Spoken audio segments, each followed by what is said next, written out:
A alimentação das fêmeas durante as fases de pré e pós-parto é fundamental para a saúde dos animais.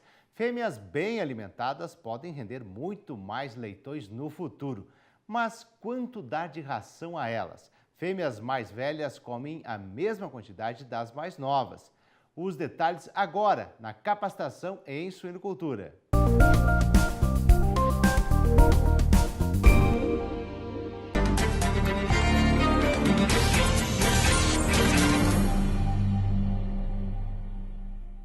Bom, nós vamos tratar agora de um tema definido como otimização da maternidade em granjas de alta prolificidade.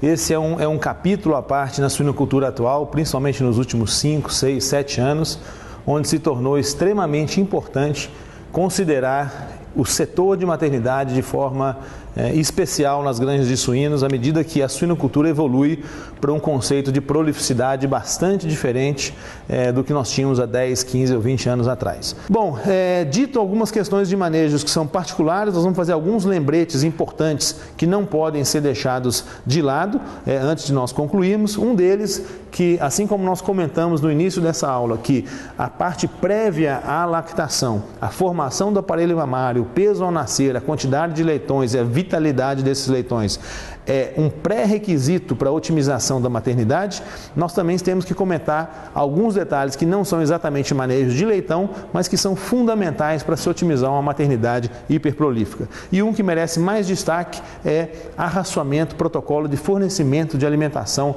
para as fêmeas hiperprolíficas da maternidade, né? O que nós queremos com essas fêmeas hoje? Fazer com que as fêmeas consumam o máximo e o quanto antes. Existem alguns paradigmas de alimentação de fêmeas lactantes que ditam sistemas rigorosos de restrição alimentar até o 7º ou 8º dia, que são desastrosos para a maior parte das fêmeas hiperprolíficas.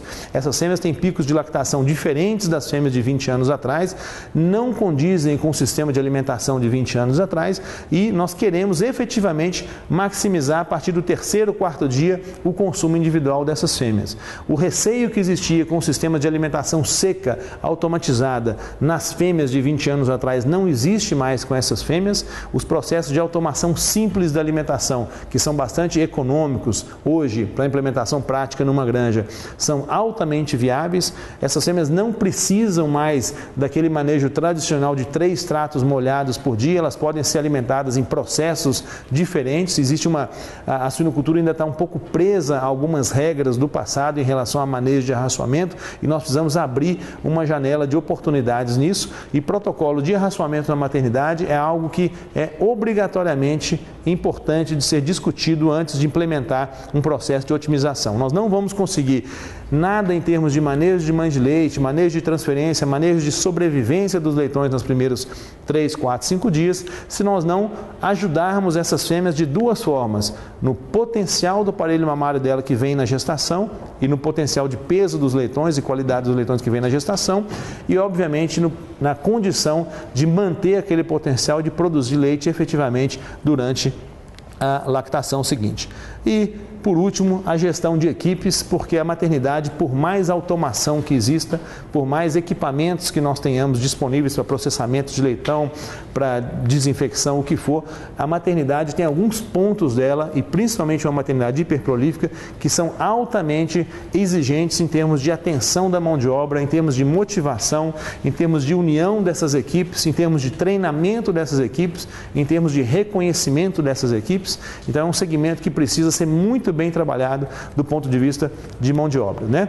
Resultados são bastante consistentes. Aqui é só um exemplo para nós encerrarmos de um resultado de uma ação orquestrada com foco em manejo de maternidade em granja hiperprolífica, resultado bastante recente, mostrando uma eficiência. Aqui são granjas que estão desmamando hoje 33 leitões e meio desmamados por porca por ano, chegando em níveis consistentes. Aqui foram 2 meses subsequentes, próximos a 6% de mortalidade.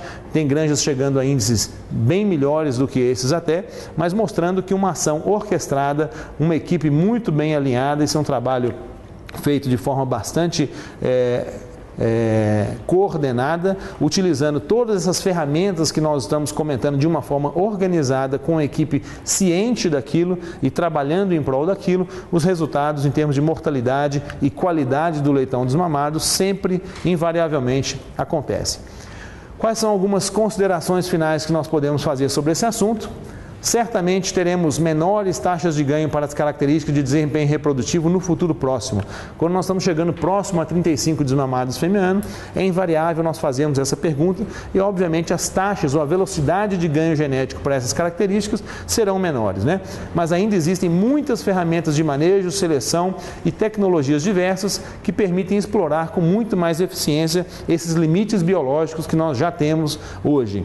Não há dúvidas de que a prolificidade representa um importantíssimo componente da lucratividade do negócio, da produção de suínos. Isso é um assunto resolvido na indústria de produção de suínos hoje, desde que acompanhada pela qualidade dos animais produzidos. Esse é o grande ponto que os manejos precisam ajudar bastante, né? O que é plenamente factível no atual momento, a conciliação entre quantidade e qualidade. No médio e longo prazo, peso e uniformidade ao nascimento serão continuamente trabalhados pelo viés genético, pela indústria de melhoramento genético. No curto prazo, manejo e nutrição têm muito a colaborar para a otimização das maternidades dessas granjas hiperprolíficas. Um outro comentário importante: as maternidades das granjas hiperprolíficas demandam novas abordagens de manejo. Nós não podemos resolver problemas novos com soluções antigas. Isso é um fato nas maternidades hiperprolíficas. Além disso, os projetos devem ser redimensionados, importantíssimo para quem vai ajustar, reformar, ampliar uma granja, considerando as necessidades específicas geradas pela produção de mais de 30 desmamados fêmea-ano. Quantos giros por ano uma gaiola de maternidade vai ter com aquela idade ao desmame que você pretende e com aquele percentual de mães de leite que você vai utilizar no seu sistema. Nós temos que redimensionar o fluxo de produção das granjas hiperprolíficas e ajustar as metas de cobertura a essa realidade de instalações disponíveis que nós temos, né?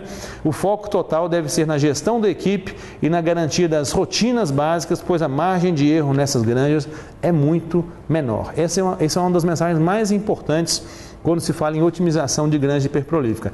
A margem de erro nessas granjas é muito menor. Nós precisamos de equipes mais preparadas, precisamos de consciência em relação às características técnicas envolvidas e precisamos de muita atitude em relação aos manejos que já são conhecidos e altamente eficientes para se explorar o máximo potencial, que é o que muitas granjas brasileiras já conseguem de forma consistente e regular.